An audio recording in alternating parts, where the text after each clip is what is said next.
Mr. Tooth Decay here. You know, making cavities used to be easy, but it's getting harder now. And mostly because of... Crest! Crest fights cavities, so I'm gonna fight Crest! Now, Crest's got fluoride in it, and Crest is always telling people to watch the treats, have checkups, and brush off it with Crest! Fluoride. It is hailed by the Centers of Disease Control and Prevention as one of the 10 great public health achievements of the 20th century.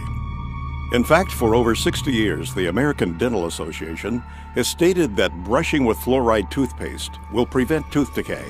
But is this true? Is there more to this story than what we've been told? Triumph over tooth decay. Procter & Gamble announces Crest toothpaste with Fluorestan, its exclusive fluoride compound, world's greatest weapon against decay. Look, Mom, no cavities. Yes, Crest toothpaste really cuts down cavities because Crest has fluoride. The same fluoride dentists put right on teeth to prevent decay. With Crest, you put this fluoride on your teeth at home, too. Prevent cavities. Use Crest. Crest is accepted by the American Dental Association. Today, 95% of the toothpaste sold in the United States contains fluoride, and 72% of all water is fluoridated. Fluoride is safe and effective, and it's one of the most inexpensive ways to really cut down on dental decay. Anything we can do to help prevent cavities on children, I think, is very important. Absolutely, fluoride is safe. It's effective. Fluoridation of community water is extremely safe and extremely effective in preventing tooth decay. Science is on the side of fluoride being safe and effective. There is no controversy about this in the scientific community. If it's such a simple issue, how is it that it's still going on after half a century? I remember it being debated when I was 30 years ago. And it's continuously debated. But just because we've been doing something 50 years doesn't necessarily mean that it's right. Public health officials knew then what they know now. Would we have fluoride? Would it be added to our drinking water? Well, today a coalition of scientists, dentists, and doctors are taking action to stop fluoridation until it is proven safe.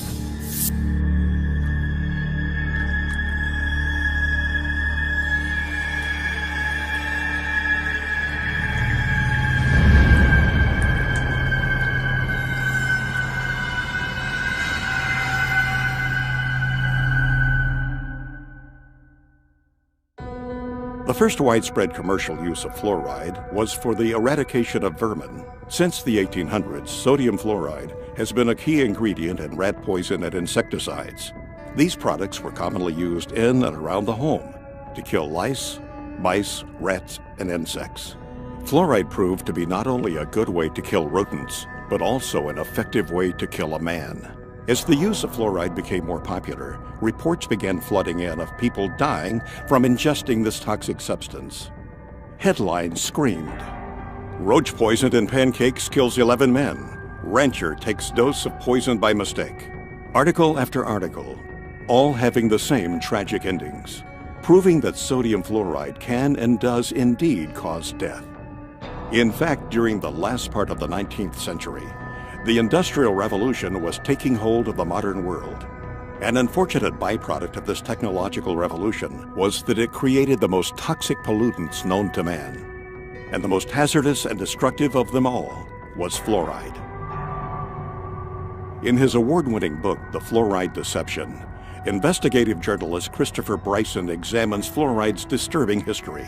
Bryson notes that in its early days, fluoride was a widely known and well-documented killer. Documentation from early lawsuits against fluoride manufacturers clearly shows that fluoride was a hazard, not only to humans, but to the environment as well, with damages reaching into the tens of millions of dollars.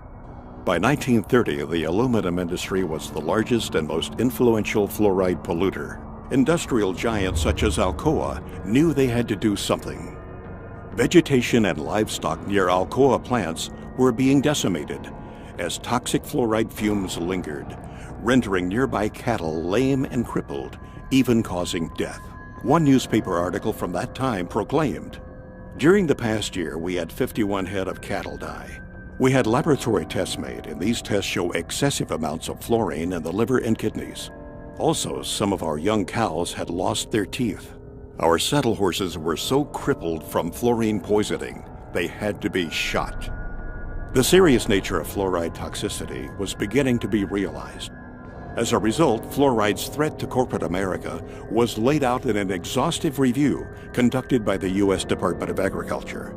Toxicologist Floyd Dietz warned of new medical information exposing fluoride's harmful effects. Danish scientist Kaj Roholm singled out the aluminum industry, specifically Alcoa, as the source of much of the fluoride poisoning. Fluoride was causing irreparable damage, and the word was getting out. Alcoa knew they had to act fast. Their high-powered attorneys sprung into action, quickly buying up farms and paying out settlements. Ironically enough, during that time, the U.S. Public Health Service was under the jurisdiction of the United States Treasury Secretary, Andrew W. Mellon. Mellon was the founder and major stockholder of Alcoa. He was also the founder of the Mellon Institute, an industry-funded research institute that was notorious for giving corporations such as Alcoa the scientific data they needed to defend themselves against lawsuits. The Mellon Institute published questionable and self-serving evidence that supported the effectiveness of fluoride in fighting tooth decay. In doing so, the Mellon Institute rats had put a smiling face on what had been a scientifically recognized environmental and workplace poison.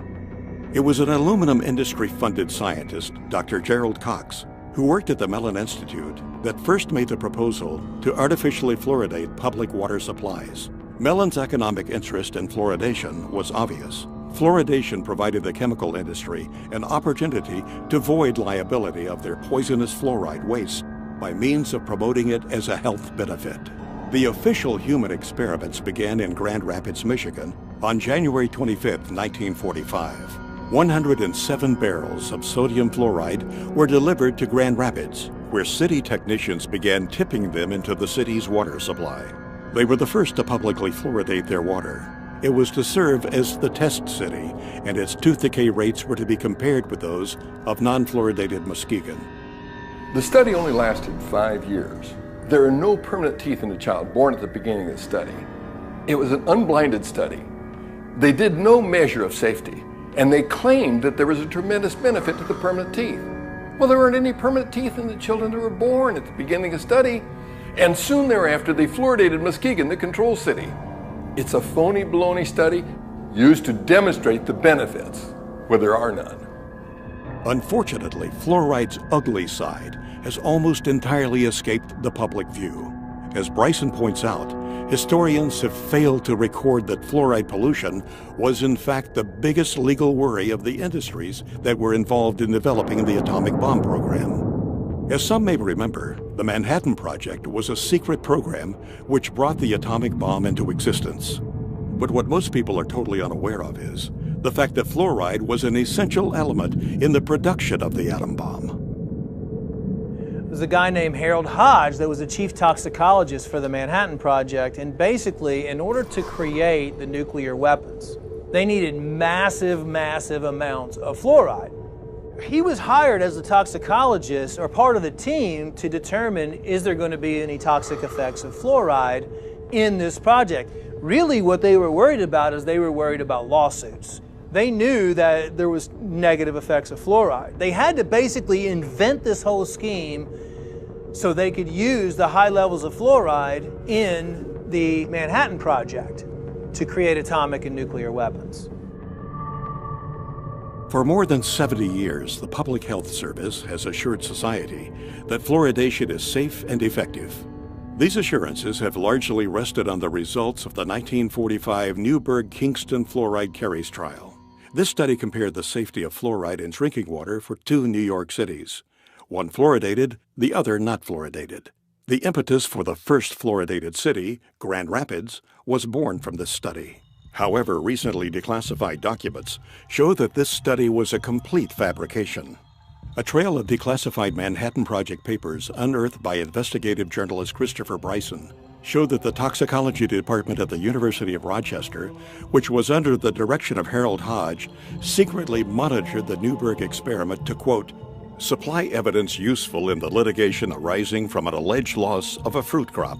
In fact, these once restricted documents reveal that as far back as 1944, the Manhattan Project was spending money on toxicology studies on fluoride. Why? Because fluoride was the key ingredient used in the process of enriching uranium. Enriched uranium was the linchpin of the U.S. military's fledgling nuclear weapons program. Fluoride became a national security issue. The declassified documents suggest that Newberg was simply another human experiment, one used to justify the interests and advancement of the nuclear industrial state. The final report of Newberg concluded that small concentrations of fluoride were safe. Yet documents reveal that the top fluoride scientist in the U.S., Dr. H. Trindley Dean, known as the father of fluoridation, secretly opposed the experiment, fearing that fluoride's toxicity would be revealed. Until now, Dean's dissent on Newberg has never been made public. There's irrefutable evidence that the U.S. military, the Manhattan Project, the makers of the atomic bomb, concealed evidence of fluoride's harm to their workers, to the community, and to the American public. One study was published in the Journal of the American Dental Association in 1948 by Dale. In these files, Manhattan Project Captain Peter Dale at the University of Rochester reported preliminary results of dental investigations among laboratory fluoride workers at Columbia University. He concluded that fluoride did not prevent cavities in the 95 laboratory workers examined. Quote, "Their teeth seemed to be deteriorating rapidly, and their gums bled more freely. In fact, most of the hydrofluoric acid workers examined had few or no teeth left. They were in large part toothless or nearly toothless. This information, however, was left out of the published version. The published study merely notes that the fluoride workers had fewer cavities than did the unexposed workers. They didn't mention the fact that they had fewer cavities because their teeth had fallen out of their mouths." Since World War II, fluoride has been one of the most destructive environmental pollutants. At one point during the Cold War, fluoride was blamed for more damage claims against industry than all 20 other major air pollutants combined. Fluoride was responsible for one of the most notorious environmental disasters in U.S. history, the town of Donora, Pennsylvania, which jump-started the environmental movement. In 1948, the small mill town lost 20 people, and an estimated 6,000 men, women, and children were sickened by U.S. Steel's dark blanketing smog. Even the town's name betrayed its corporate roots. Donora was an amalgam of the first name of Nora Mellon, the wife of industrialist Andrew W. Mellon. After the Halloween disaster in Donora, Pennsylvania, Philip Stadler, a chemist, went to Donora, and he was able to test and measure and prove that it was fluoride that had caused all those deaths. Sadler quickly went public. Article after article ran the story. Chemist says fluorine gas caused 19 smog deaths. Sadler said, "Chronic fluorine poisoning has been killing people in Donora for a long time. It has left its characteristic trademark on the valley's animals, crops, and vegetation." Both the U.S. Army and the Atomic Energy Commission, now known as the Energy Department, had a secret and vital interest in the outcome of the Donora disaster. If fluoride were fingered for the Donora deaths, it might bring unwanted scrutiny of worker health safety for those in the bomb factories, resulting in damage suits and expensive requirements for air pollution controls. On October 1949, the Public Health Service official report on Donora was released. The 173-page government document appeared to be of similar size to that of the Holy Bible and came to virtually no conclusions. The report's emphasis was on bad weather and that the disaster was therefore an act of God. The report made no mention of fluoride. Could it be there was a vested interest on the part of the government not to upset the public concerning the potential dangers of fluoride? Although it was Gerald Cox's idea that ultimately led to the endorsement of water fluoridation, the man who gave the official endorsement was Federal Security Administrator Oscar R. Ewing, Alcoa's top Wall Street attorney. 9 months after the Donora disaster, Ewing made a surprise announcement for the nation.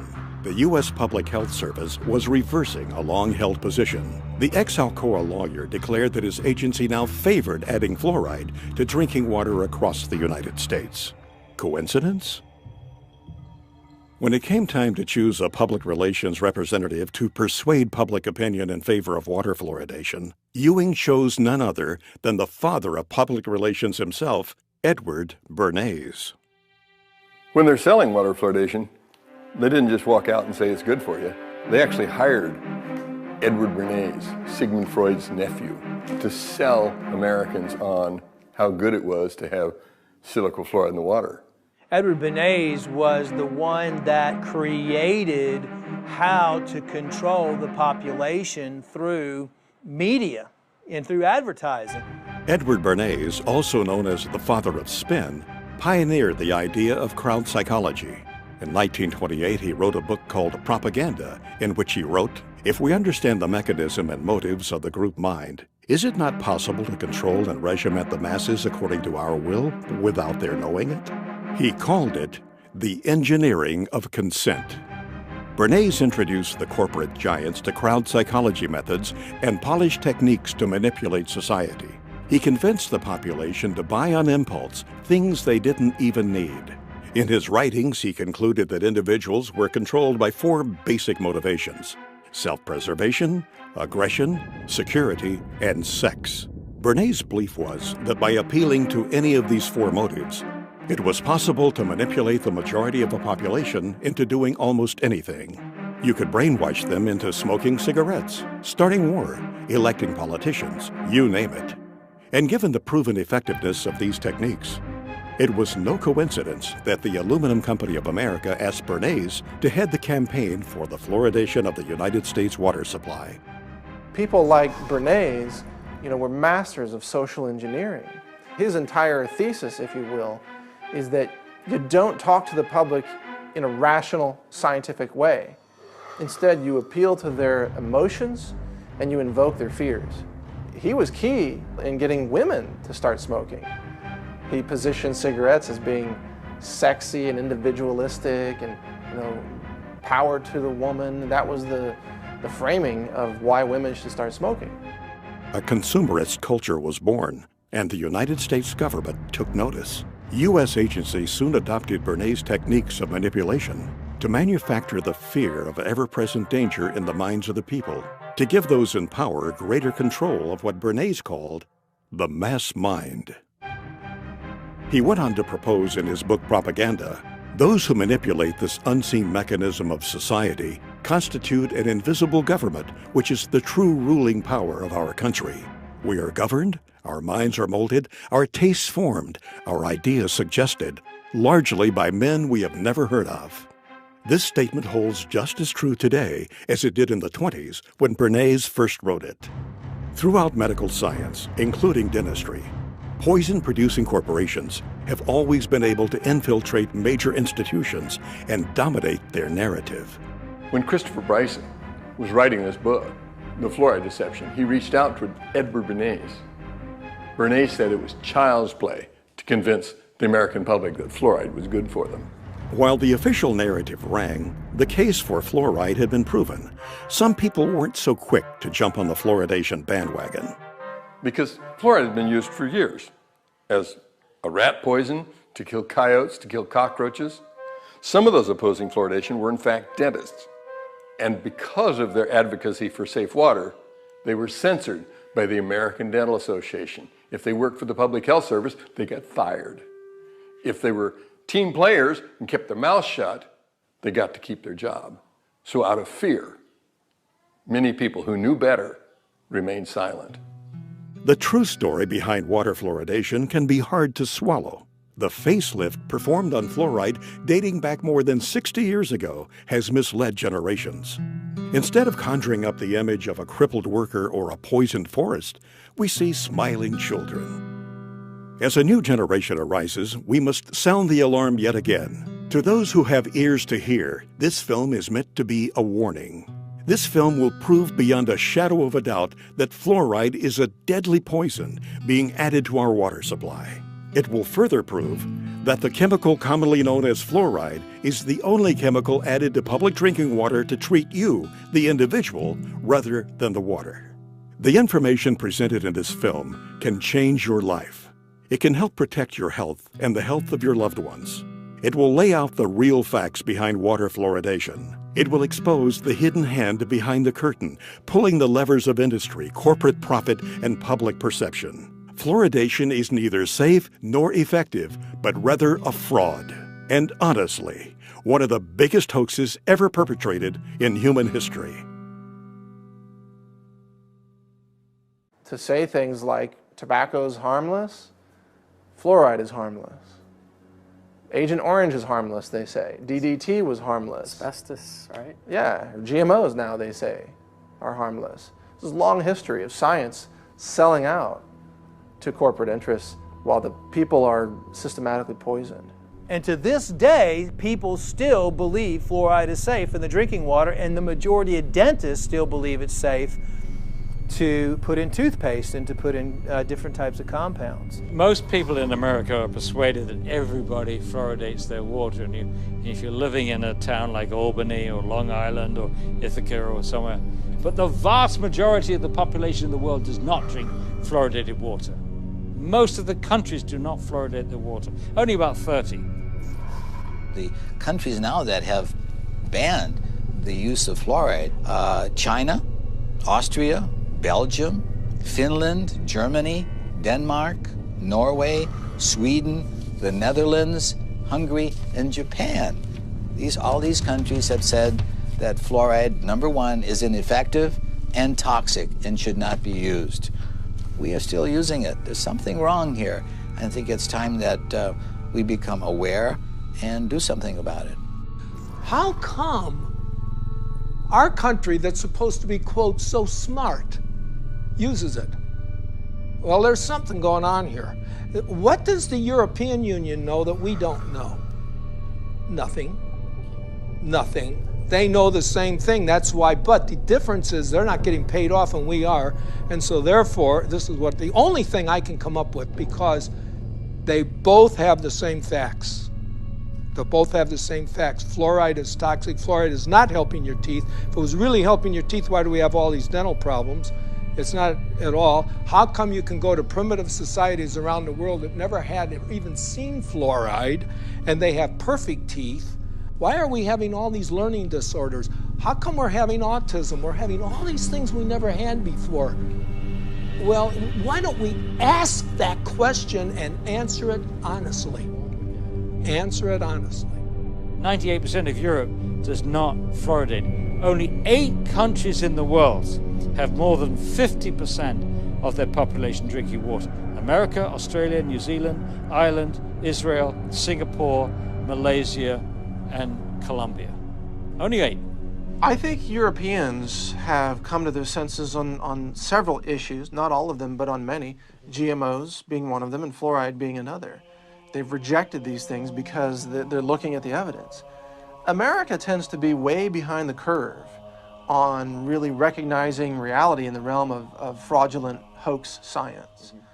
Our CDC and the liars in Washington, D.C. have only had success in countries that speak English for the vast majority of the disposal of their hazardous waste product. That means that you and I and our children in the United States are the largest consumers of hydrofluosilicic acid. Call it what it is. Hydrofluosilicic acid, what is that?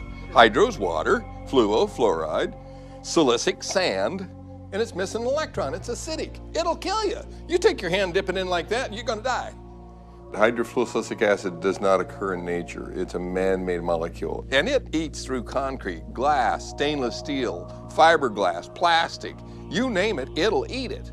So why are we putting that in the water? First tonight, hazmat crews from all across our area responded to a chemical leak this afternoon in Rock Island.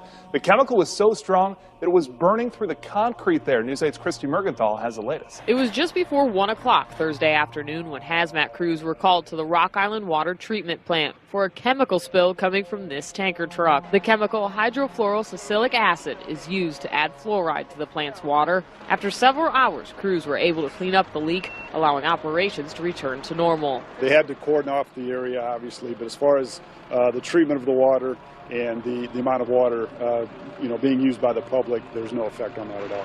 Now, that acid that did spill out is a chemical that they actually use every single day here at the water treatment plant. It adds fluoride to the water. Reporting live in Rock Island, Christy Mergenthal, WQAD Quad Cities News 8. That's how they transport it. It's extremely aggressive. It'll eat through almost anything, including concrete.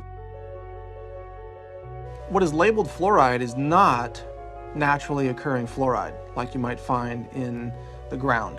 It's actually a collection. It can be over 100 different chemicals, including some radioactive chemicals, including many cancer-causing chemicals, including heavy metals, neurologically damaging elements that are called fluoride. And then this is dumped into the water supply, and the cities have the doctors and dentists convinced that this is somehow good for your teeth.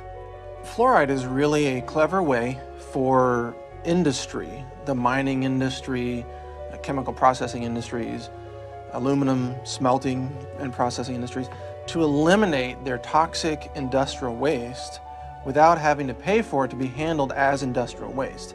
They just slap a new label on it, fluoride. They sell it to cities, and the cities dump it into the water supply. Basically, it's a hazardous waste byproduct of the manufacture of phosphate fertilizer. It's a mining byproduct. They dig up this rock. This rock is no good as is. So you mix it with sulfuric acid, and this produces soluble phosphate, and that's what becomes the fertilizer. It's a byproduct that they can't do anything with. It's a poison, so they sell it and make fluoride out of it. It was a fraud. It was a scam from the get-go. It is a means of getting rid of fluoride. You allow industry to use your water supply to dispose of their hazardous waste. It's a disposal mechanism. It's a major industrial waste pollutant. They were trying to dump it into the rivers that were going out into the ocean in Florida, and boy, they stopped that. They said, you're polluting, you're killing the fish, and which they were. For 100 years, they decimated the local vegetation, crippled the cattle, damaged the citrus groves in Florida. It was costing them a fortune to handle this as a very serious industrial waste. And so they're helping Cargill get rid of their hazardous waste problems. Cargill is the largest privately owned corporation in the world. They were also the largest producer of hydrofluorosilicic acid. Cargill at one time had like 90% of the market. When the hurricanes went through Florida, they knocked out the holding pond, so there was a shortage of hydrofluorosilicic acid, and so they reached out to the rest of the world, and now we get it from Mexico and Japan and China, because none of those countries allow fluoride in the water supply. They don't put it in at all, so obviously it's piling up in those countries. I don't think we need to be helping other countries out with their disposal of fluorosilicic acid. Fluoridation is the worst recycling practice in the world, so I support recycling. But to take the hazardous waste from the phosphate fertilizer industry, which cannot be dumped into the sea by international law, and cannot be used locally because it's too concentrated, and to take that product and put it into our public drinking water is sheer lunacy. It's bizarre.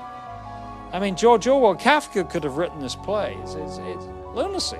There are 250,000 tons dumped annually in the water supply. Does that sound like a big figure to you?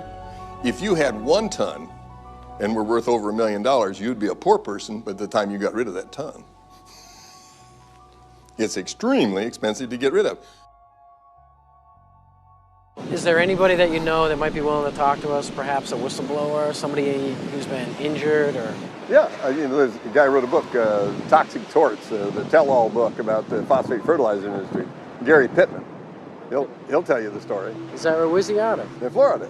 That's where all the phosphate mines are in the United States. That's right. Paul, looks like we're going to Florida, buddy.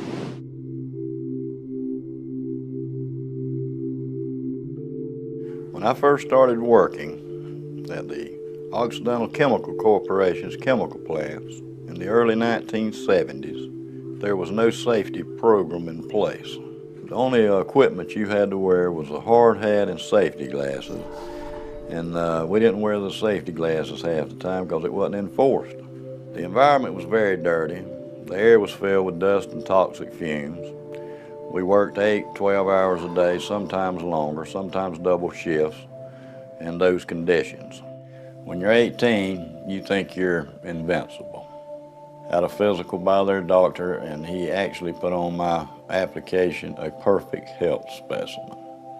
Mistakenly, you tend to believe that somehow you're invincible and blindly step into harm's way without a thought about the future consequences. I started working there when I was 18. I was in excellent health. I quickly rose to a supervisory position and was making about $50,000 a year. However, my success came at a high price, my health and well-being. My first and last job was working for Occidental Chemical Company in the phosphoric acid plants in Hamilton County, Florida. So Gary, what made you write this book? I wanted to leave a history behind on what happened to me and some of the co-workers here in this county. And it kind of gives the inside look at a phosphate plant, mainly the chemical plant where phosphoric acid is made. Former employees of Occidental Chemical Corporation have filed a lawsuit against the company. They say they have life-threatening diseases because the company did not follow safety procedures. Paige, they have diseases like leukemia, emphysema, and toxic brain syndrome. For years, doctors struggled to diagnose them, but finally they found a common link. It was the phosphate plant they all worked for. Gary and several other former employees are suing Occidental for failing to provide adequate safety education and gear. One woman's husband died of bone cancer before his battle could make it to court. They messed up my life. They messed up everybody's life, and they're continuing to mess up other people's lives. They need to come in and realize and admit to what they are doing. When Gary Pittman filed a lawsuit against Occidental Chemical Company, he knew what he was getting into. Occidental was a mammoth organization and no stranger to litigation. It was Occidental that had been responsible for one of the most horrendous environmental tragedies in American history, the Love Canal. President Carter declared a state of emergency today in the Love Canal area of New York's Niagara Falls, where toxic chemicals were discovered oozing from the ground. My 3 kids were born with birth defects. My wife's had cancer. This was a site that literally is best described, orange goop, toxic soup is what it has been referred to. You had 80 different chemicals. I mean, some very bad stuff was in these people's backyards, was literally seeping into their basements. Health officials are urging more families to move, but that's not as simple as it seems. Between the years of 1947 and 1953, the Hooker Chemical Corporation, which is a subsidiary of Occidental Chemical, used the Love Canal section of Niagara Falls as a dumping site for toxic waste. Today we write the final chapter of the environmental disaster called Love Canal. In doing so, we make clear that when people make a mess of our environment, they should and they will be held responsible for cleaning up their mess. The EPA concluded that Occidental dumped millions of tons of hazardous chemicals and then sold the property to the Niagara Falls School District for $1. In papers to be filed in court in Buffalo this afternoon, the Occidental Chemical Corporation will agree to pay $129 million. In the end, Occidental was out of pocket a total of $200 million for damages and settlements, not including court costs and the millions they spent defending themselves. These kind of dangers no longer will be tolerated by the American public. The day of discarding hazardous materials indiscriminately and haphazardly is over. There must never be in our country another Love Canal. Thank you very much. But in reality, this $200 million spanking to a multi-billion-dollar-a-year company is far less severe than a parking ticket to the average person. Occidental had a pattern of disregard for environmental issues. In the summer of 1979, the New York Times reported that Hooker's plant in White Springs, Florida, was convicted of polluting the air with fluoride. Even more damning were the copies of corporate memorandums passed among Hooker executives in which it was revealed that Hooker's top echelon knew and approved of the pollution violations. Finally, Hooker Company officials admitted to accidentally poisoning local water supplies not only at the New York location, but at their Michigan and California plants. The White Springs plant that Gary Pittman worked for not only was polluting the air with fluoride, but had also dumped tons of waste on their own property. In a leaked inter-office memo obtained by an insider at Occidental's White Springs plant, reveals 25 different waste disposal sites buried on the property. This highly classified document lists the hazardous, carcinogenic, highly fluoridated toxins that are all buried on the site and are still there today. Gary Pittman knew that he was about to embark into a David versus Goliath scenario. Occidental was not to be trusted. They had been known to buy and intimidate officials. They provided financial support to the campaigns of certain political candidates and owned judges. Gary had only 12 lawyers against Occidental's prestigious law firm, Holland & Knight, which at the time consisted of 540 of the nation's top lawyers. However, to his benefit, Gary had the documents to prove his case. He also had a stellar record within the company and was known as a company man. He was a loyal and hardworking employee. The last thing he had ever imagined doing was to sue the very company that had provided him such a good life. In spite of this, Gary felt as though he had no choice. He was sick and couldn't work. So Gary named a price that could make him go away, and Occidental accepted. In the end, Gary settled out of court with Occidental, but his health problems still linger. The phosphate industry is one of the biggest industries in Florida. It brings in billions of dollars each year in profits. Television ads and billboards often portray strip mining as a wholesome industry that creates jobs and feeds the world. However, a closer look reveals the extreme toxicity to our environment and health. Paul, I think what you need to do is get some aerial shots of that plant.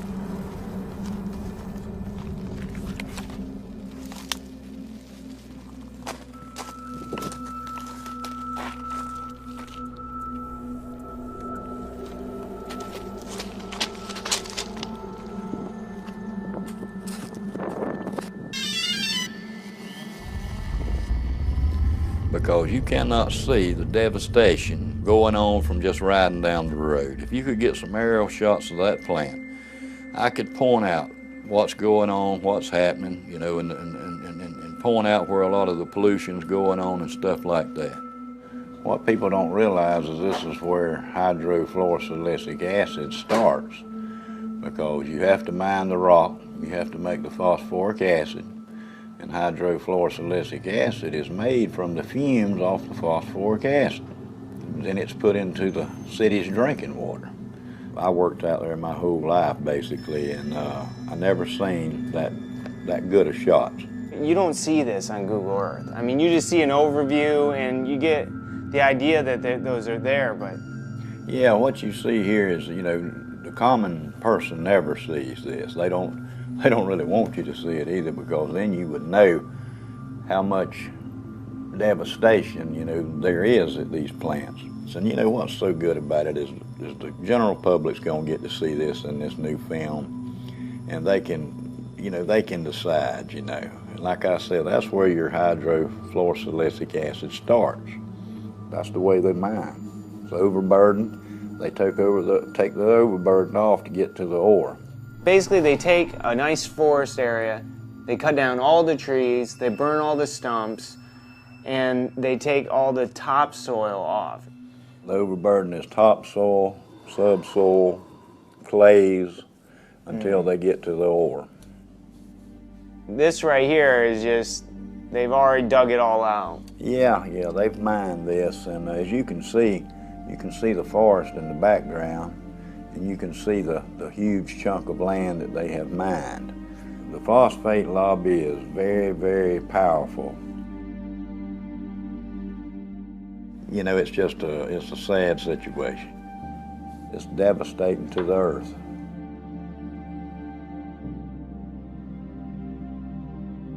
This water, this coffee-colored water, it's just hard to describe how bad it is. You know, when you call it water, it's not really water. It's so laden with so many different chemicals, and it contains many elements such as cadmium, chromium, mercury, nickel, beryllium, arsenic, fluorides, lots of fluorides. Lead, and I heard it even has it has radioactive elements in it too. It is radioactive. Uranium-238, radium-226. It also has traces of polonium-210, very contaminated stuff. A lot of people don't realize that this is some of the worst contamination at a phosphoric acid chemical plant. Where this was all located was wetlands. If you have a wetland, you'll have a heck of a time trying to get a permit to go into a wetland, you know, to do anything. You know, if you want to dig a pond or whatever, they're not going to give you a permit. But somehow these people got permits to dig up all this wetland, and they claim they'll reclaim it, but it'll never be reclaimed like it once was. It's just, there's no way. They will reclaim just enough land, and they'll have a little show place so visitors, and they can go show them what they've been doing. Yeah, we've mined this out, and now this is what we've done. Mm-hmm. And you know, for what they've destroyed out there, you know, what a 10 or 15 or 20 acre plot they've reclaimed. Nah, they're not going to reclaim it. What they'll eventually do, and this is just my prediction, is they'll change the name of this place and they'll form a corporation, and they'll call it something like White Springs Phosphate. And then when they finish mining out the rock, they'll bankrupt.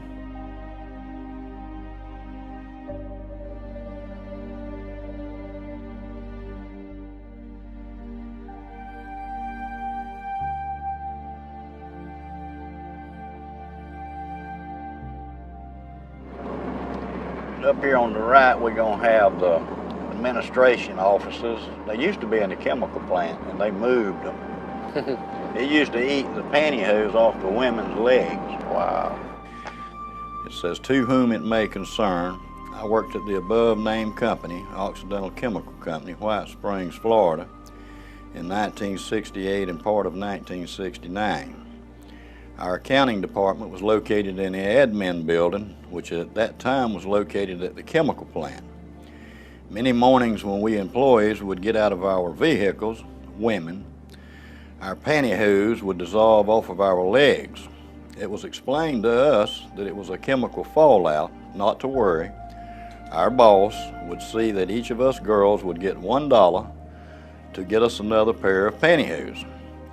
The chemicals also would eat small pit holes in the paint on our vehicles. Years later, they moved the admin building away from the chemical plant to out by the main road.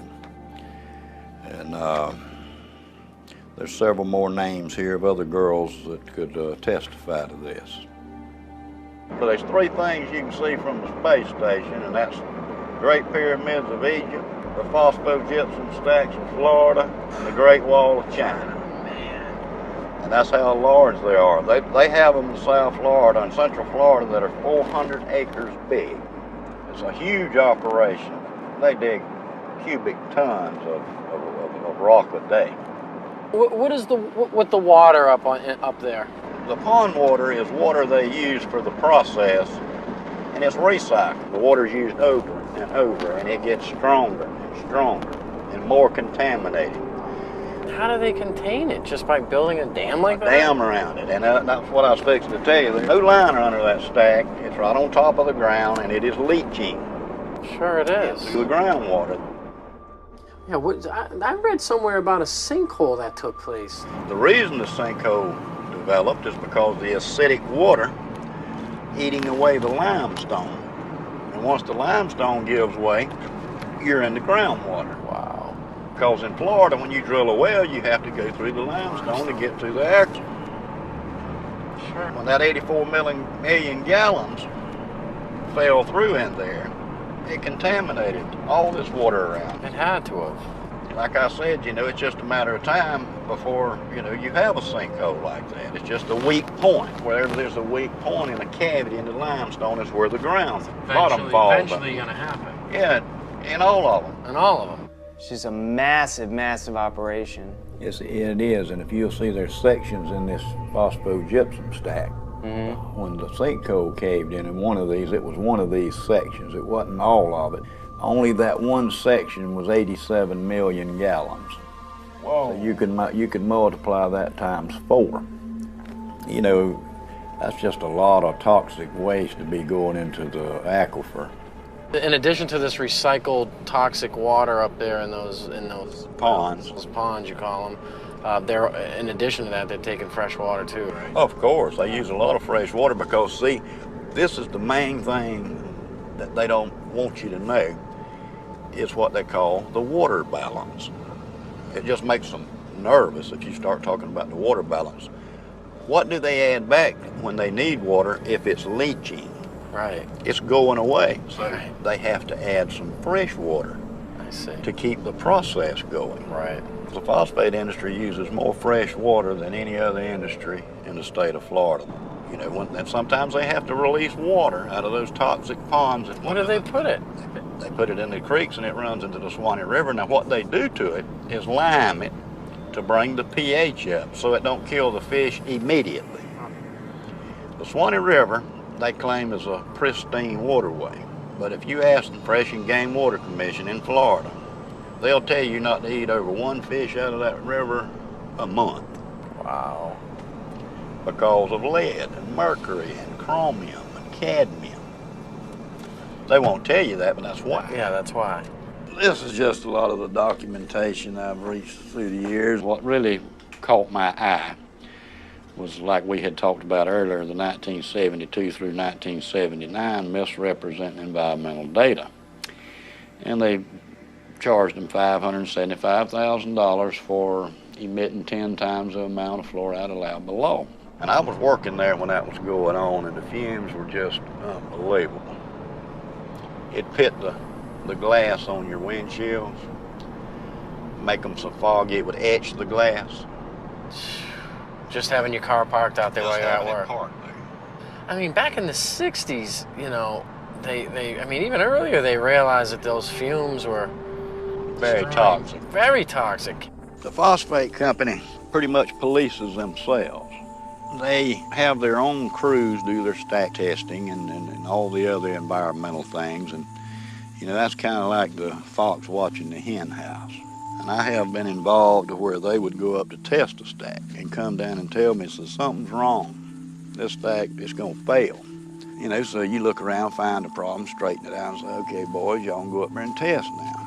I have also been at the point to where we couldn't find what was wrong, and they were doing the test, and we would just go and open a blind in the fume ducts to allow more fresh air to rush in, so it would dilute the emissions.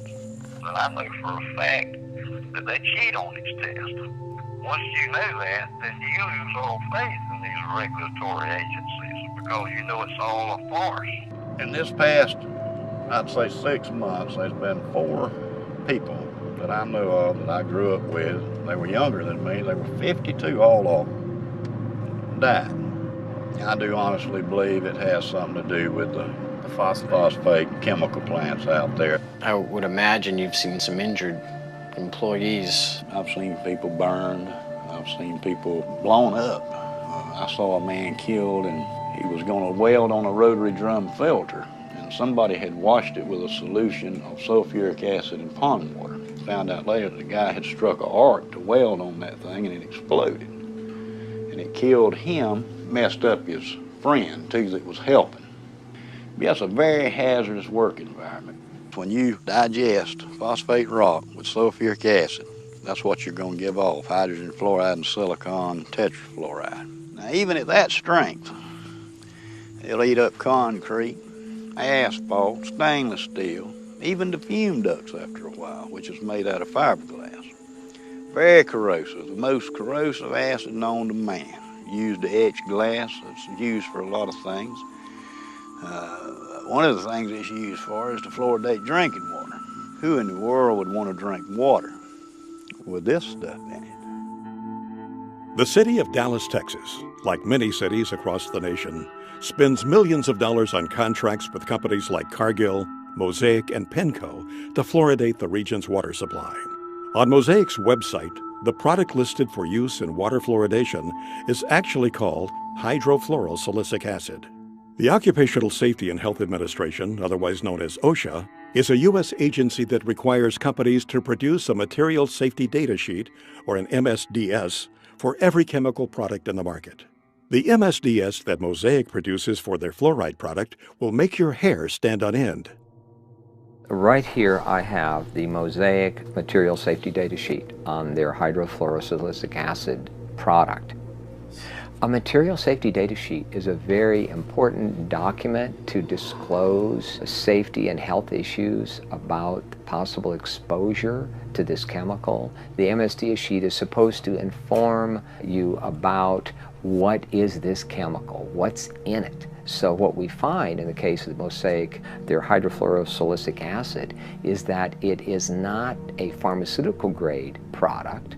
It is an industrial grade chemical. And under Section 2, hazard identification, it identifies a health hazard as being corrosive to the skin, the eyes, and the mucous membranes. If you come in contact with it through the skin or inhalation or ingestion, such as swallowing it, it may cause severe irritation and burns. And so on the second page, it identifies potential health effects, and it mentions that it's corrosive to the eye, corrosive to the skin, corrosive through inhalation, such as breathing, corrosive if you swallow it. In this, they're basically giving these health effects due to hydrofluorosilicic acid and a high concentration. It's less clear at what concentration this won't happen at. As a chemist, I've looked at scores of material safety data sheets, and never in my career have I seen a warning for children in an MSDS, material safety data sheet. What happens is the companies that's producing this chemical realizes they have a revenue stream that's a little risky for them from a liability standpoint on how their customers are using this chemical. And so they've now put a warning in their material safety data sheet, warning for fluorosis, osteosclerosis if exposure occurs during enamel formation. There are no children working in these chemical plants. There are no children being chemical handlers. So this warning is for the end user. And so we've presented this to the City Council, and they have now been alerted that their own supplier has put a warning. And this is where we came across and said, you now need to put a warning, at least for children that you've received from your supplier. You need to put that downstream. So now the liability is on them too.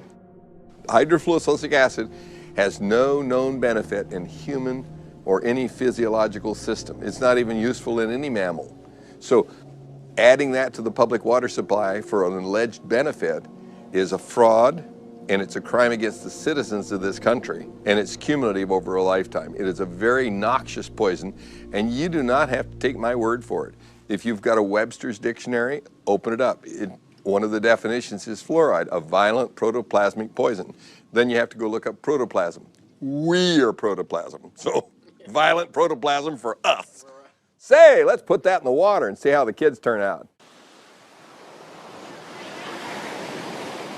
Well, you know, as we're learning, it seems like there are no rewards to this. It just seems it's just all risks. It's all risk. It's a big lie. There's no benefit whatsoever. It's all risk.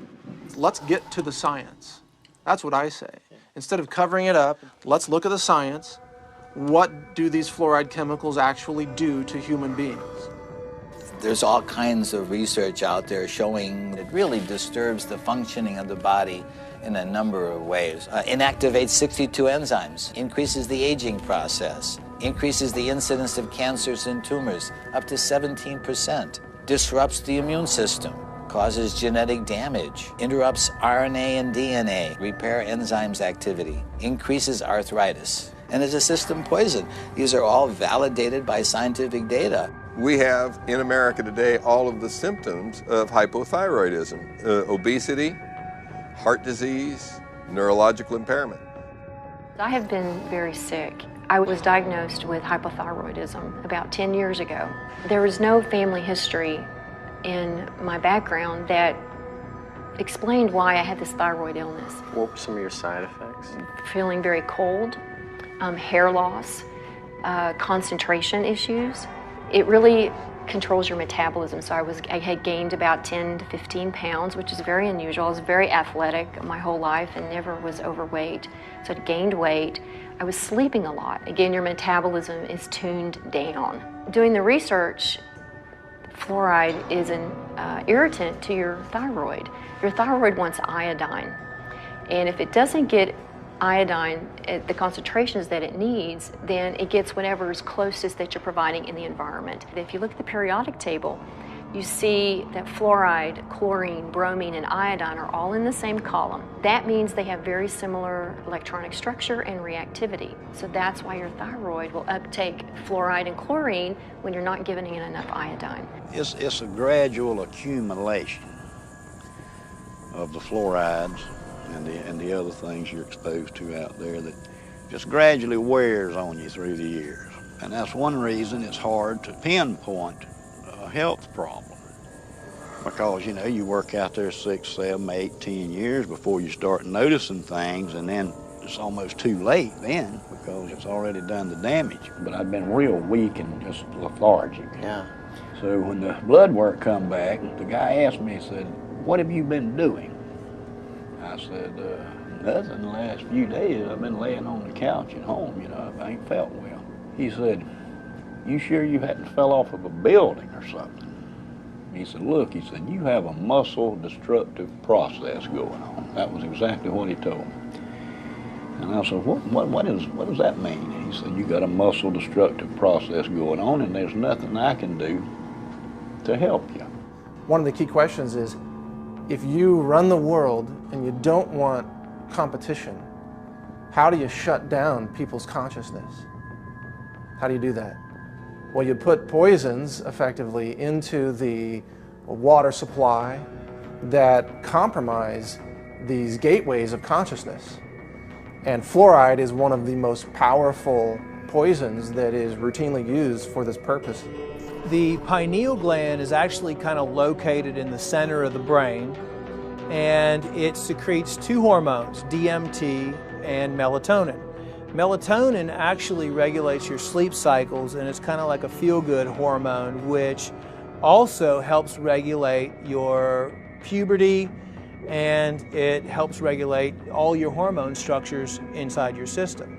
The pineal gland to me is so important because it's been regarded as like the third eye, and even in Egyptian times they call it the eye of Horus. They call it the pineal gland because it kind of resembles a pine cone. And if you look at the staff that the Pope has, it has a pine cone on it. And if you look at statues throughout the Vatican and throughout history, you'll see the shape of a pine cone, and you'll see symbols showing the importance of the pineal gland. Now, the pineal gland is also regarded in some religions as the seat of the soul, or it's your gateway or your connection to God.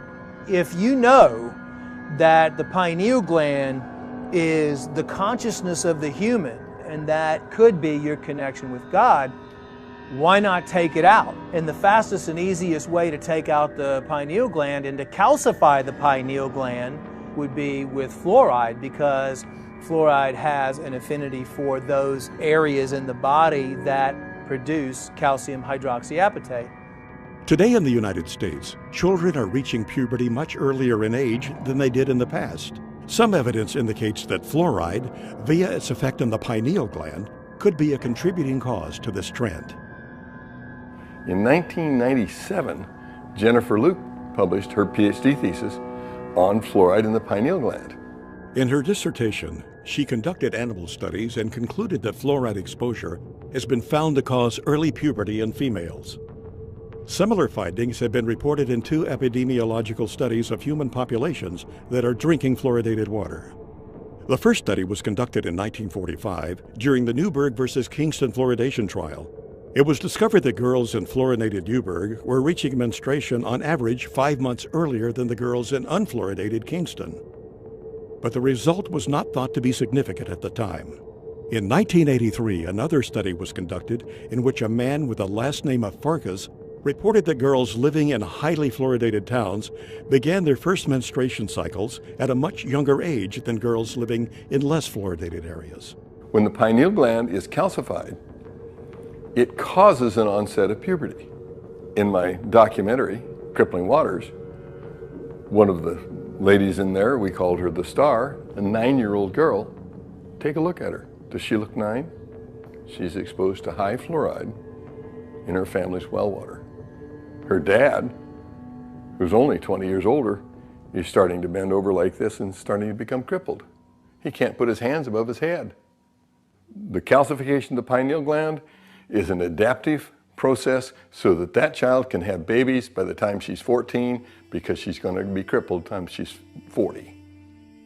Fluoride's role in earlier puberty needs more thorough investigation. When one considers the seriousness of a possible interference by fluoride on a growing child's pineal gland, it underlines the negative and dangerous effects of fluoridation. Dave, so what we're learning is kind of frightening because it seems to me that once it's in your body, is it there to stay?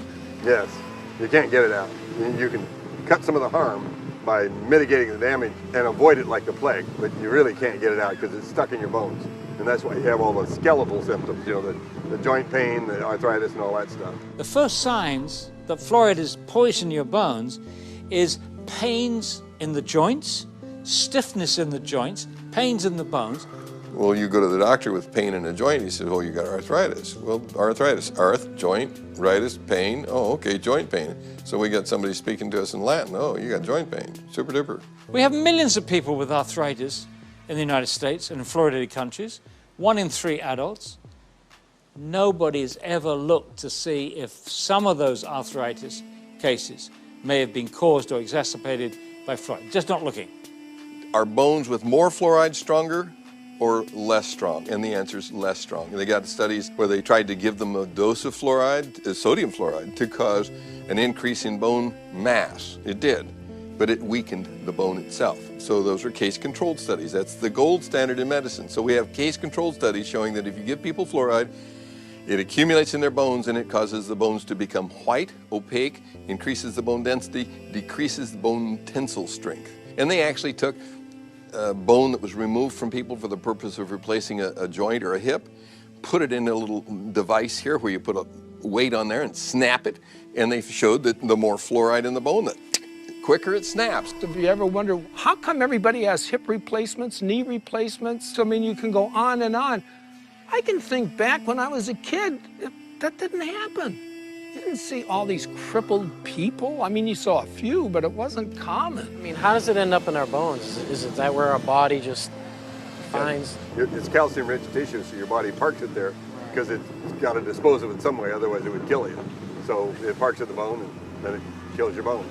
What it does once it fills up with fluoride, that you get little spikes on the outside of the bone. If you take a hand and take a bone and run your hand up and down a normal bone, it's slick, and that's because muscles move around on the bones when you're running or jogging or lifting weights and all that stuff. Your muscles are moving around on your bone, and it's slick, so it doesn't hurt. Well, if you make that bone the texture of sandpaper, then when the muscle moves around, the fascia tears, and it hurts to move. And so fluoride accumulates in calcium-rich tissues, which are bone, ligaments, cartilage, joints, and teeth. So you have to look at this as if you have a lifetime body burden, and the less you're exposed to, the longer you can go before you develop symptoms. The first most irrefutable symptom of fluoride exposure is pain. And that's what we saw. My wife and I filmed a documentary in China. And pain was the hugely significant symptom that they all had. They couldn't even work. And, you know, in China, if you don't work, you starve to death. Have you ever heard of dental fluorosis?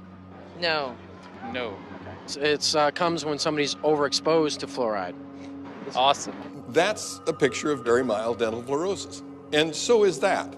You know, that young girl came to see me to get that fixed because she doesn't think that's beautiful. She thinks that looks bad when she smiles. And I think everybody else agrees with her. They say 41% of American teenagers have this condition. So this is the white spot. So it's been there. It's a little scary, you know, knowing that many people, we don't even know, you know, what's in our water. Fluorosis can become more severe than a simple white spot. In severe cases, it can deform a patient's teeth. When you see spots on the teeth like this, that means you gave the child enough of a poison that the cells that were making that organ didn't make it right. They made it wrong. When I was a child, I was overexposed to fluoride. There are streaks of that in my teeth. So you learned that early on then? I knew, yes, those teeth are very brittle, so I have cavities more frequently in those teeth than other ones that don't have the evidence of the fluorosis. Maybe you've seen it. It's white, chalky spots on your teeth. And I was told that those are calcium buildups. From the fluoride. Okay. I don't think I had really, really strong teeth to start with, but I did have some teeth that they just broke. The last time this happened, I was eating a baked potato, and it broke 2 out. Baked potato. A baked potato, and it broke 2 out. Did you notice anybody else in the plant losing teeth? Yeah. We talk about it a lot at the plant. So the ADA, people in office, the people who are in these regulatory agencies, they're aware of overexposure to fluoride causes dental fluorosis, correct? Yeah. They know of that, right?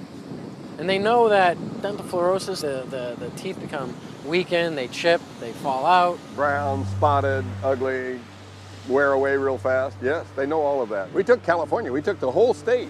There's no difference in dental care costs for welfare from one end of the state to the other, regardless of the amount of fluoride in the water, whether it's 0.1, 0.2, 0.3, no difference. So if there was a tremendous benefit, you ought to be able to see that, and it doesn't show up at all in the computer data. So that's why they won't debate you. And although fluoride can help with your teeth, if either chemical is consumed in high amounts over a lifetime, it can lead to cancer, skin conditions, bone disease, and other health issues. There is a recent lawsuit in Maryland, it's a federal lawsuit, a woman who believed the medical establishment at the time when her daughter was an infant. She gave her daughter 90% of her diet, intake of water was this fluoridated baby water. And so the daughter grew up with severe fluorosis, and to get that corrected, dental restoration is about $100,000, and they can't bear that burden. So they are suing Nestle and Gerber.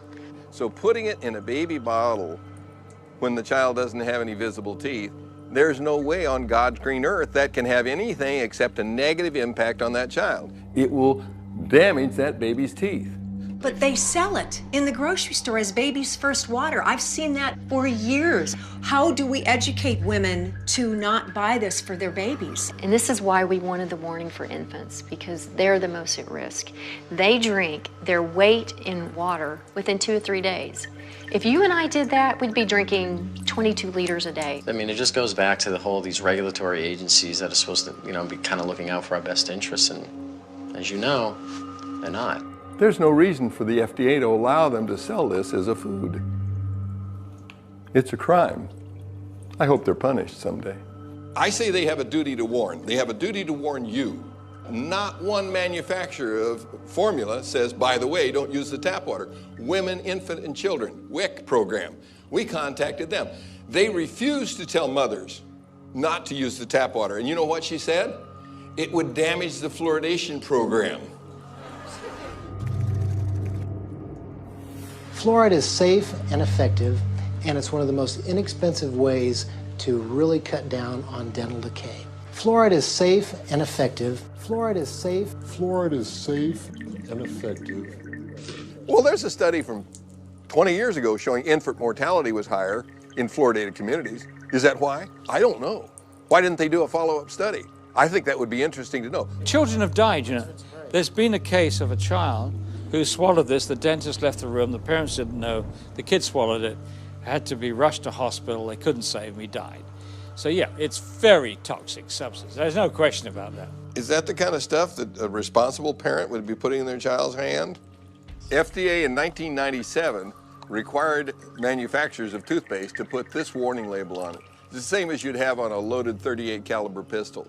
Keep out of reach of children. And only use a little pea-sized amount, which is about the same amount that would be a bottle of water. And if that amount is swallowed, call the Poison Control Center or seek professional help immediately. So if I drink a bottle of water, should I call the Poison Control Center too? This is just insane. So this is what 2 different organizations say. One says, don't swallow it. Why did they put that on there? They put that on there because there were 10,000 calls a year to the Poison Control Centers from children made ill by swallowed toothpaste. 10,000 calls, and for every call, there's 5 that didn't call. And there are only Poison Control Centers in half the states. So that means 100,000 children are made ill by swallowed toothpaste. It's insane to put a deadly poison in a child's hand and say, go brush and be sure and spit out, Johnny.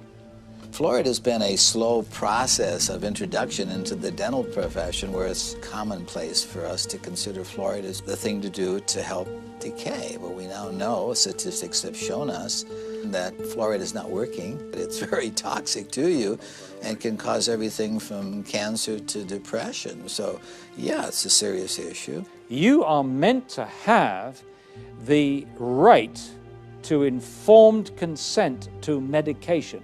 What we're doing in a fluoridated community is we're doing to everyone what a doctor can do to no one. A doctor says to you, he says, look, this glass of water is going to do wonderful things for you. It's going to cure your ingrowing toenails. It's going to make you less bald. It's going to do X, Y, and Z. Drink it. And you say, no, I don't want to drink it. You must drink it. You've got to drink it. I'm your doctor. I'm telling you, you've got to drink it. If he or she tried to do that to you, he or she could lose their license. You're not. You've got to tell the patient what the drug is good for. You've got to tell them what it's bad for, the side effects. And then they, in theory, make up their minds. This has been ripped away from us.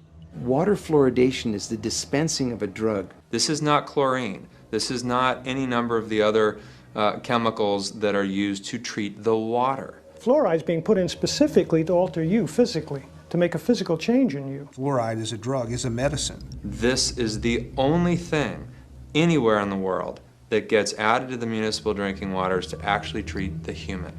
Well, anytime you see the letters FLUO, you're talking fluoride.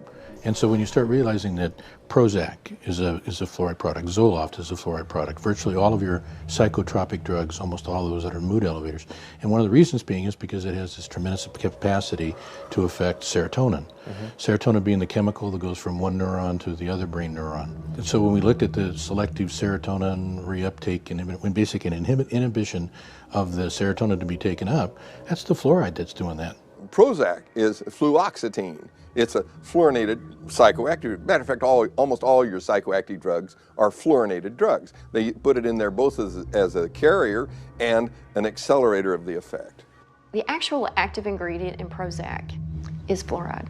Prozac is made almost entirely from fluoride molecules. It is, like SSRI drugs, are similar molecularly to some of the elements in fluoride. Remember the school shootings in Columbine, Colorado? Yes. They were on SSRI drugs. Those drugs make your mind think that you're not living in the real world, that you're actually just sort of experiencing a false reality. And I think fluoride has much the same effect.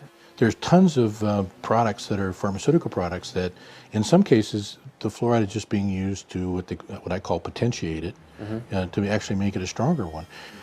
Fen-Phen, which was the diet drug that was taken off the, well, why did they take it off? Well, fenfluramine, you can hear the fluoride part in there. The fenfluramine was the part that actually made the thickening of the heart valves so that they pulled off. Amazing part about it is Rohypnol, the date rape drug. A lot of people just call it that. The roofie. Okay, yeah, right? Roofie. Yeah, and so what does that roofie do? Basically, it causes an anterograde amnesia. Well, okay, that's a fluoride product, so how does it do that? Well, we probably should have guessed that it would do that already anyway, because if you went in and had surgery, general surgery right now, knock on wood that you don't have to ever do that, but if you were, they would give you 4 molecules of fluorine and 2 of bromine and 1 of chlorine, and that's what knocks you out during that time. So the truth is that when you start looking at all the pharmaceutical uses for it, that it's just amazing all the things that are around us all the time that we didn't recognize or that we didn't see. There is absolutely no drug on the market that's given in a one-dose-fits-all situation. We don't put other things in the water to try to keep everybody's blood pressure down or everybody's stroke risk down. And there's no reason why we should be trying a one-size-fits-all approach for this either. Once you put a medicine in the drinking water, you can't control the dose because you can't control how much water people drink. You can't control who gets it. It goes to everybody. If you ask a pharmacist if there's any drug in his store that was safe enough to give to everyone, young people, old people, sick people, people with poor nutrition, give it to them in any dose, they'd laugh at you. It's ridiculous. There's no way you can give out a medicine without being able to control the dose. And one dose cannot fit all, and you can't give a medicine to everybody. You are forcing it on people who don't want it. There are people in this audience who've spent far more time researching this issue, including David, myself, and many other people in this audience, and they've stated categorically to the mayor, to the city councillors, we do not want you to force this medicine on us. We have the right to informed consent to medication. That's a very important right. This is a violation. It's being violated every day in this country to over 200 million people. There needs to be informed consent. We have that with all other medications. When we go to the doctor, he or she gives us the information of what the side effects are going to be. With fluoride, there is no informed consent. There is no safe dose for this one-size-fits-all medication that they're doing to us. Now, all of those issues are important, but the one that really concerns me is the impact of fluoride on the brain.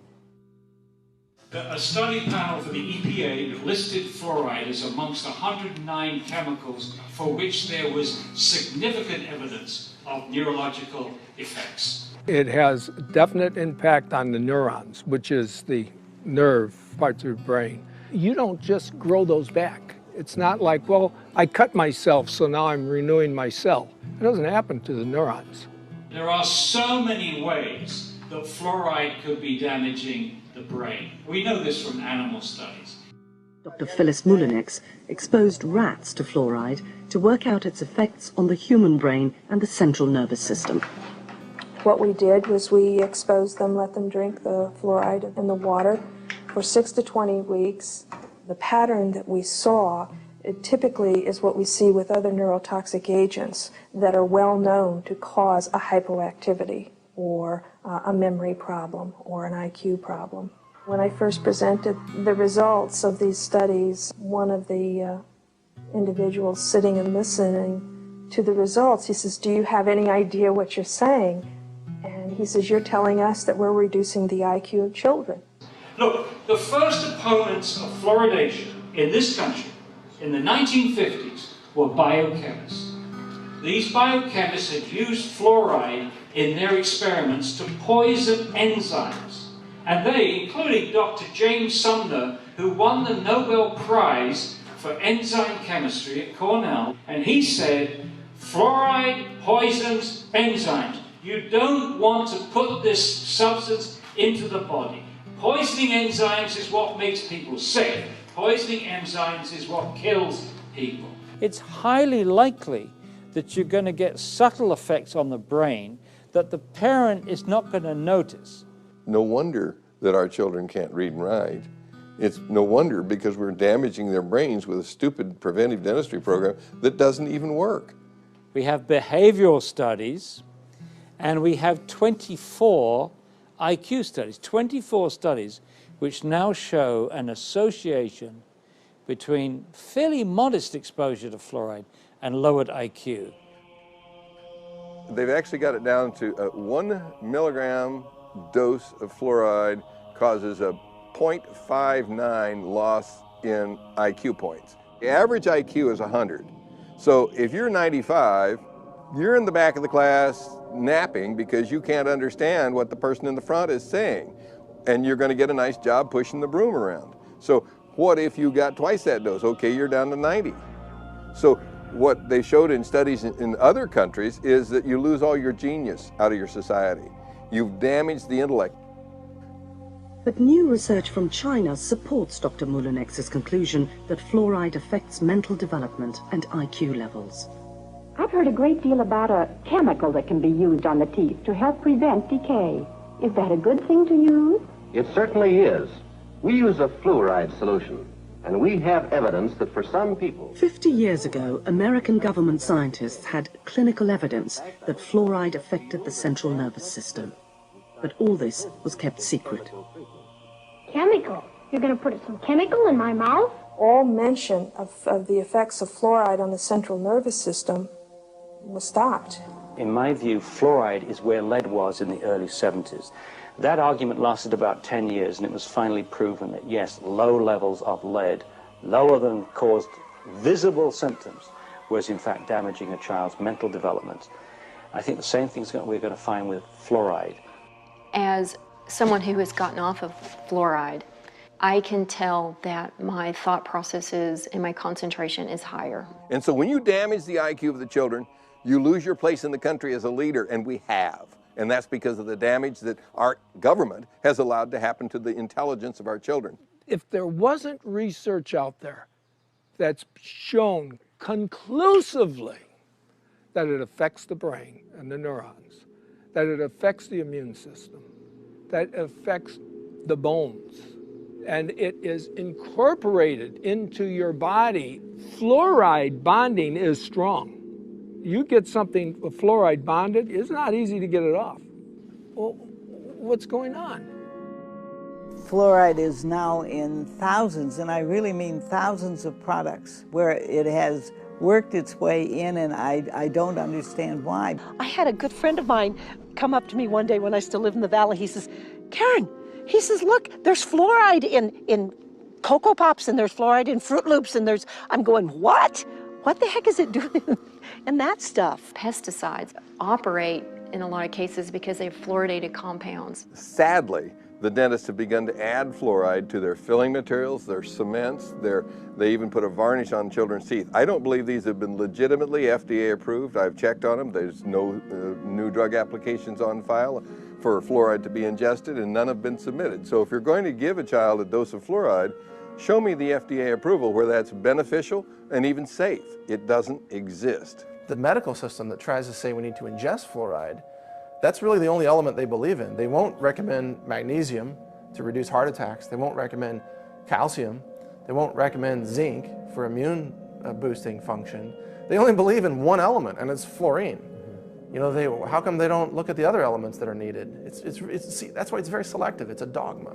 There is no, selenium waste product that they have to get rid of. That's why you don't hear about the benefits of selenium from industry. Right. But selenium is an anti-cancer element, and most people are deficient in it.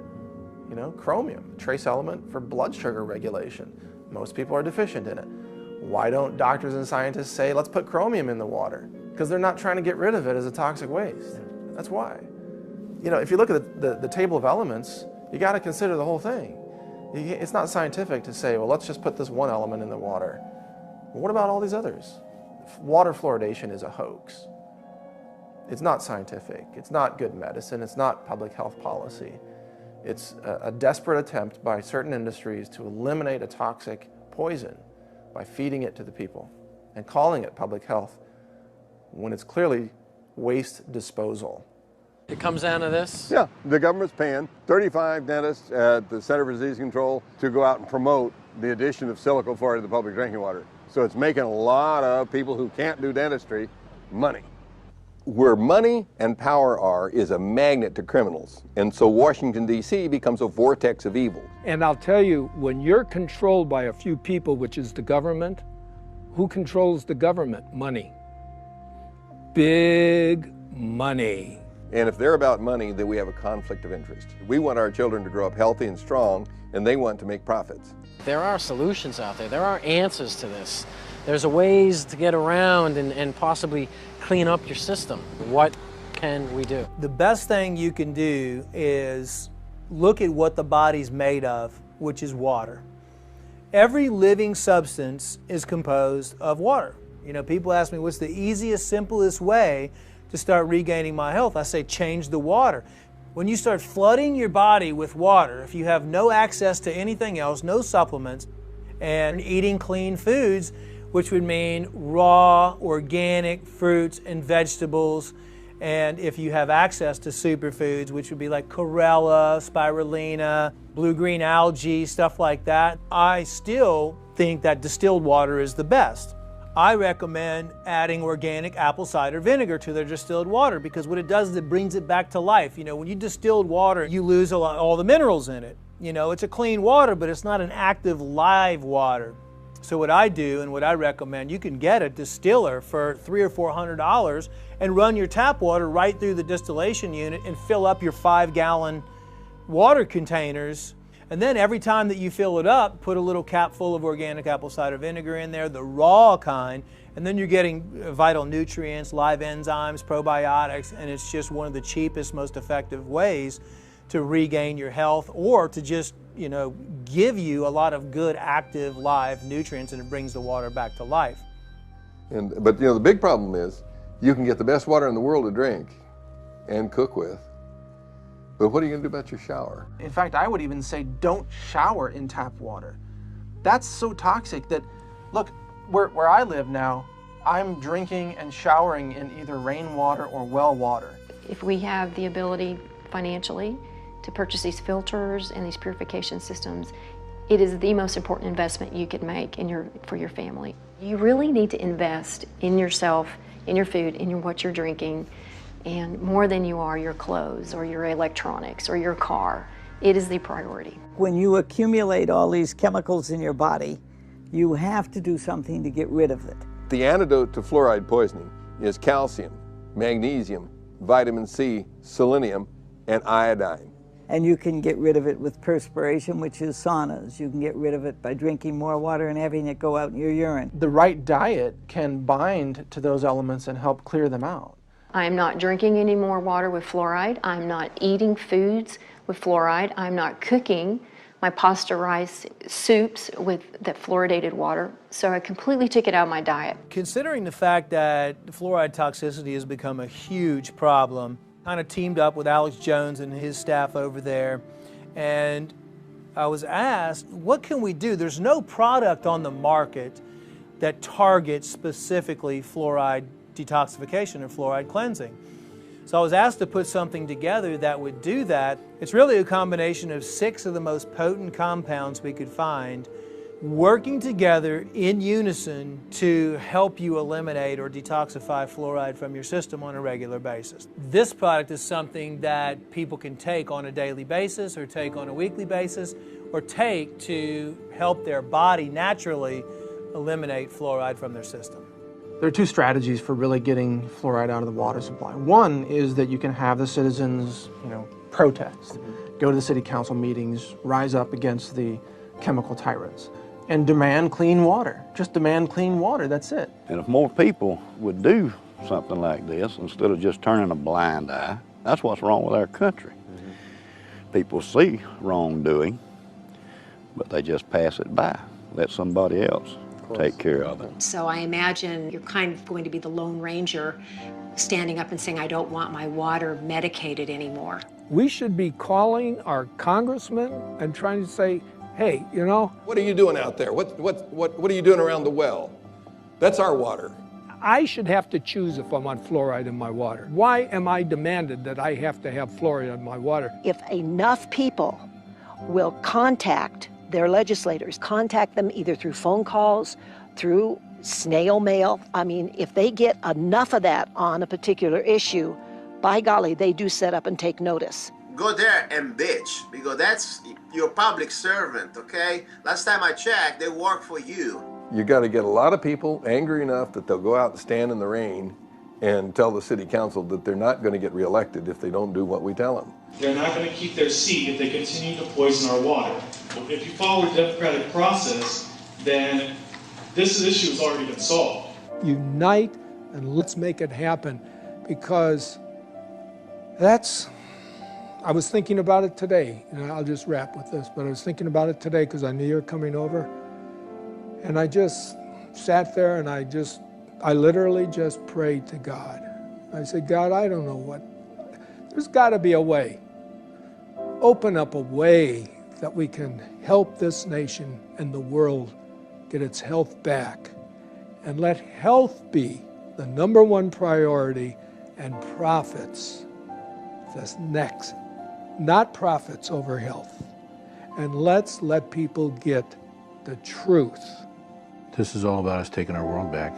It's the time to scream louder, to be bolder, and to show them that we cannot be afraid. It's time that the people stand up, the silent majority, for their health. Get it out of your community, and then you can drink the water at home, you can drink the water in your office, you can drink the water in the restaurants and in friends' houses, and so you don't have to worry anymore. The alleged reason for adding fluoride to the public water supply is to reduce tooth decay. But tooth decay isn't caused by a deficiency of fluoride. It's caused because there's scum on the teeth and bad diet. So the real solution is to take something like a nice toothbrush that was invented by C.C. Bass, cram it in the gums, and knock the scum off. So if you really wanted to reduce tooth decay, you'd make sure that every child had a big handful of toothbrushes and knew how to use them.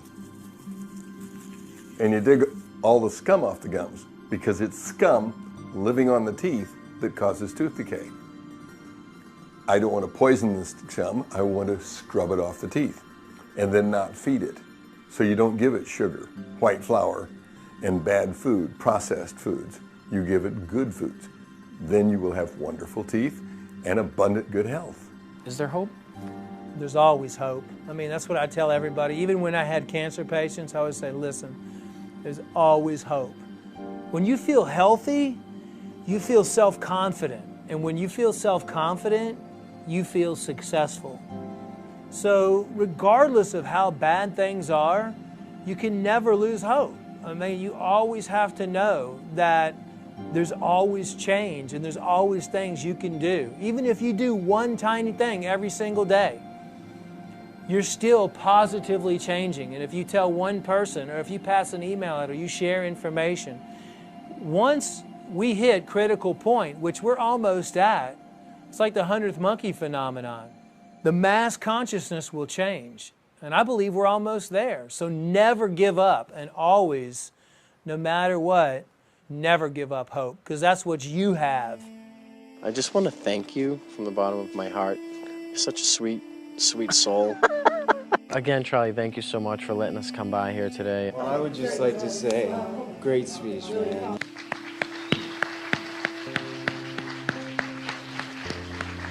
Thank you for all your work you've done over the years, and your discoveries, and your journey, and your just everything. Thank you so much. Appreciate Welcome. it. Thank you. Thank you, Gary. Thank you, Paul. Good you man. too. You're the man. Okay, Thanks so much. Thank you. Appreciate it. Thank you. It's been a treat. It's a pleasure to talk to you, and I'm hoping that this will get the message to more and more people. Now, this is fantastic. It's going to be a great educational tool, and we appreciate you being here. And thank you so much, and we'll look forward to seeing you again. Likewise. Thanks for having me. You guys are incredibly powerful, and I want to say thank you for what you're doing for all of us. I really wish this project the greatest success. People need to hear this message from all of those that you've interviewed. This is powerful information, and I imagine that in 50 years, people will be watching this. You know, some DVDs will survive. Yeah. Yeah. I just got the chills. And they'll be watching this, and they'll look back and say, there were some filmmakers who did know what they were covering, who weren't willing to just sell out and do some explosions and on-screen sex and this and that. They actually had a message for humanity. That's what you guys are doing.